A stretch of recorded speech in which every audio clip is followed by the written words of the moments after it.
Welcome everyone in my physio channel. Let's today we discuss about the SOAP assessment, which is important assessment which we can take in the orthopedic case mostly. Okay, so the purpose of this test is what? It designed to achieve a more structured evaluation, and it includes a through history and physical examination that allow for more accurate diagnosis. Okay, DX means diagnosis. So that means ke if the patient come with some clinical condition in our OPD, okay, or in our physio clinic, so we cannot say directly the diagnosis by the MRI or CT scan. Okay, we can uh, diagnose by the clinical examination. So કઈ રીતે? So we can take a history of the patient, physical examination, pain history. Okay, so any fall history શું છે, past history, surgical history, so that all condition we can judge clinically by this method. So that is the purpose of the SWOP assessment. So in that, first is subjective assessment. In that we have subjective assessment and objective assessment. Okay, so first is subjective assessment. Subjective assessment means કે આપણે સબ્જેક્ટના જે પણ data છે, એટલે કે આપણા patient પાસેથી બધા ડેટા કલેક્ટ કરવાના છે. So that why it is known as the subjective assessment, કે પેશન્ટ જ આપણને કહેશે. Okay, so first is name. So name of the patient, then second is age, third is gender, fourth is date of evaluation, then date of administration, mostly in IPD cases, chief complaint of the patient, that is C/O, dominant side and the affected side. So we discuss one by one. So first is a name. So why name is important? Okay, so basically the name is important for the assessment, because the conversation between patient and therapist. Okay, so that is easy if you know the patient name. That's why we can take name. Second is age.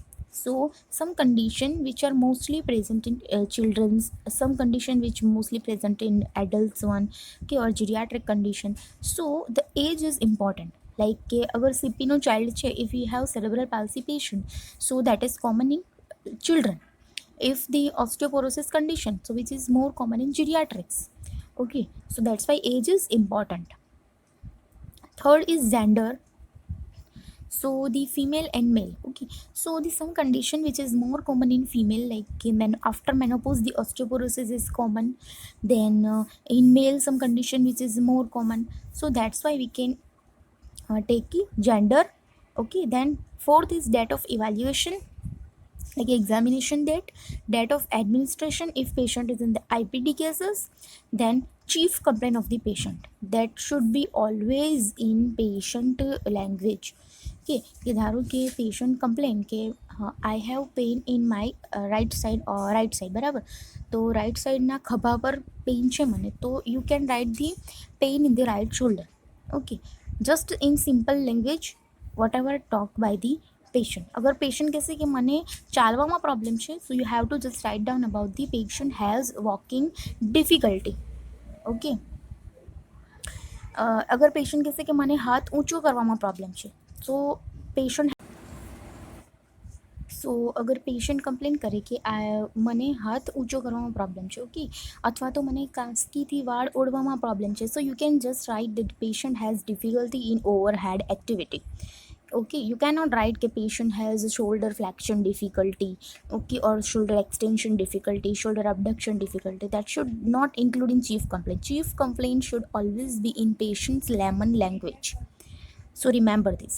Then dominant side. Dominant side means if patient is in the right-handed person or the left-handed person, so that you can include in the dominant side, because it is important for the treatment or the functional training. It is important. If patient has the right hand deformity, okay, અથવા તો ફ્રેક્ચરમાં healing થવામાં problem છે અને patient right હેન્ડથી જ બધું work કરે છે, so we can focus more on the dominant side. Okay, so that is important. Then affected side, in affected side કઈ છે, whether it is dominant side or the non-dominant side, so that is important. Next is history. So in history we can include present history, past history, surgical history, family history, socio-economic history, medical history, and the occupational history.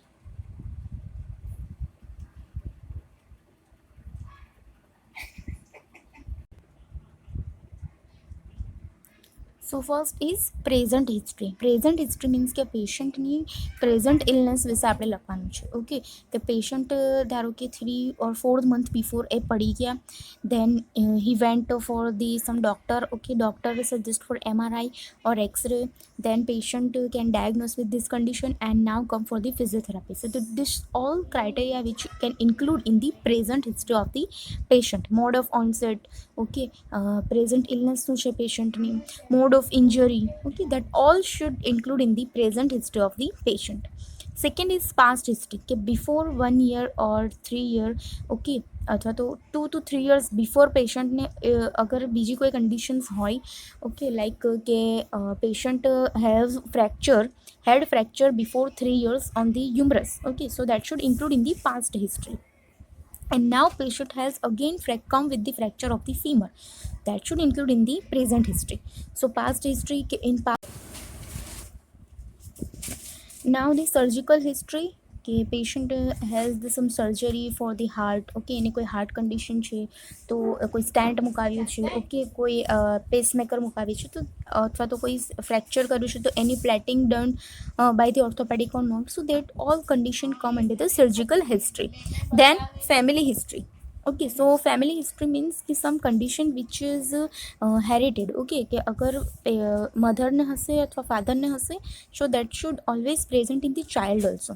So family history is require for the assessment. Then socio-economic history, for that you have to take some scale, that is Kuppu-Swami scale, for the socio-economic condition જાણવા માટે. Okay, so that is important. Then medical history. Okay, so medical history is ask patient you have some condition like diabetes mellitus, the hypertension, thyroid. So these are the comorbid condition which can correlate with the our orthopedic or the clinical condition also. So that is important to take a medical history, and a patient now a drug લે છે કે નહીં, so that is also important. So you can write if patient has hypertension, so patient having hypertension since 3 years and now patient on the medication, so that should include in the medical history. Next is occupational history, which is important because some occupation cause the disease also. અગર patient ફેક્ટરીમાં work કરે છે અને call સાથે work કરે છે તો ન્યુમોકોનિયોસિસ એને થઈ શકે છે. ડસ્ટ સાથે વર્ક કરે છે તો એને લંગ્સના ડિઝીઝ થઈ શકે છે. પેશન્ટ અગર ક્રોનિક સ્મોકર છે, ઓકે, અથવા તો કોઈ એવી કેમિકલ ઇન્ડસ્ટ્રીમાં વર્ક કરે છે કે જ્યાં એને ફ્યુમ્સ સાથે વર્ક કરવાનું છે, તો that also lead to the COPD, bronchiectasis, that type of condition. So this is important for the occupational history also. If the patient is the teacher or the ma'am or the professor in college, so they have to stand for the long time for the lecture, so that condition might be correlate with the osteoarthritis changes also. So it is important to take occupational history in subjective assessment. Now the objective assessment. In objective assessment we divide this assessment in 3 phases, that is on observation, on palpation and on examination. Observation means કે આપણે એને જોઈને જ બધું નક્કી કરવાનું છે કે શું શું એની અંદર ડિફોર્મિટી આપણને દેખાય છે.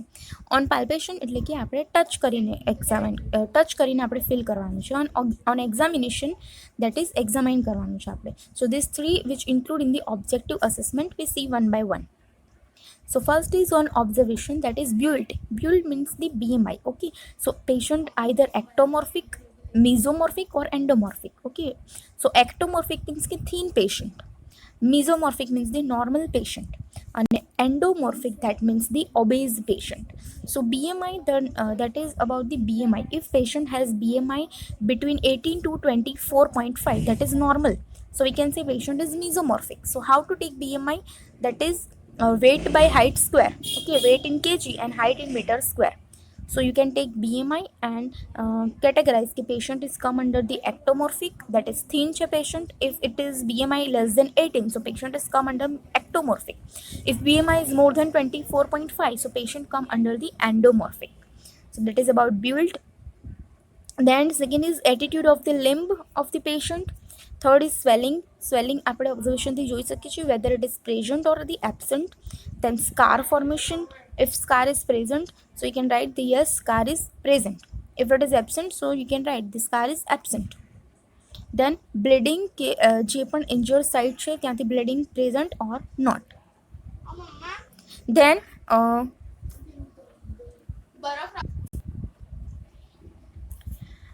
then the discoloration or ecchymosis. Okay, કે જે પણ injured site છે એની around કોઈ discoloration of the skin is થયું છે કે નથી થયું, present or absent. So check for that. Then obvious deformity, કે ઓબ્ઝર્વેશનમાં આપણને કોઈ ડિફોર્મિટી દેખાય છે, આઈધર જેનું રિકર્વેટમ, okay, genu valgum, genu varus, pes cavus, pes planus, kyphosis, scoliosis. So just observe the deformity કે it is present or absent. Then atrophy and hypertrophy, એ પણ આપણે જોઈને ખબર પડી છે. If the one side limb, either the one side hand, okay, biceps ને example લઈએ, so one side biceps is more bulky than the other side, so we can say yes, hypertrophy is present in that side. So check for the atrophy and hypertrophy. Atrophy means કે muscle wasting થશે અને hypertrophy means the excessive muscle bulkiness. Then symmetry, કે whether both limb are in the symmetrical or the asymmetry is present. Then mental alertness, that is state of consciousness. So ask some questions to the patient, okay, so you can come to know okay patient mental status is normal or not. Next is posture. So posture is always taken frontal plane, also in sagittal plane, that is in anterior view, posterior view and lateral view. In the supine position also, standing also and sitting also, you can take all the positions, okay, and all the view. Then gait. So gait કઈ રીતે કે પેશન્ટને અગર patient ઓર્થોસિસ કે કોઈ braces something પહેરે છે તો with orthosis and braces you can take gait, અને વિધાઉટ ઓર્થોસિસ પણ લેવાનું. So gait is also important and always take gait and posture in normal way, કે પેશન્ટને કહેવાનું નથી કે તમે એકદમ સીધા બેસો, ટટ્ટા બેસો એન્ડ પછી પોસ્ચર અસેસમેન્ટ નથી કરવાનું. It is a general patient come in our clinic with walking, okay, so you just observe the gait at that time. So that is important, because અગર આપણે પેશન્ટ કોન્શિયસ હશે એને કહી દઈશું તો એની ડિફોર્મિટી આપણે ડાયગ્નોઝ કરી શકતા નથી. So it is always in the normally, okay, not with the instruction. So that is posture and gait. Then breathing pattern. So breathing pattern, that is thoraco-abdominal and the abdominothoracic, you can check. Then respiratory rate, so that is also important. Now the on palpation. Basically the respiratory rate come under the examination, okay. By the observation we cannot say okay, what is respiratory rate. Now on palpation, that is warmth. Warmth means કે પેશન્ટની સ્કિનનું temperature increase થયું હશે, so you can check with the palpation with the patient skin. Then tenderness. So in tenderness we have different grades, okay. If you take a tenderness on some area, so write down the area of the tenderness કે કઈ એરિયામાંથી તમે tenderness લીધી છે and the grade also, okay. So grades of tenderness is important.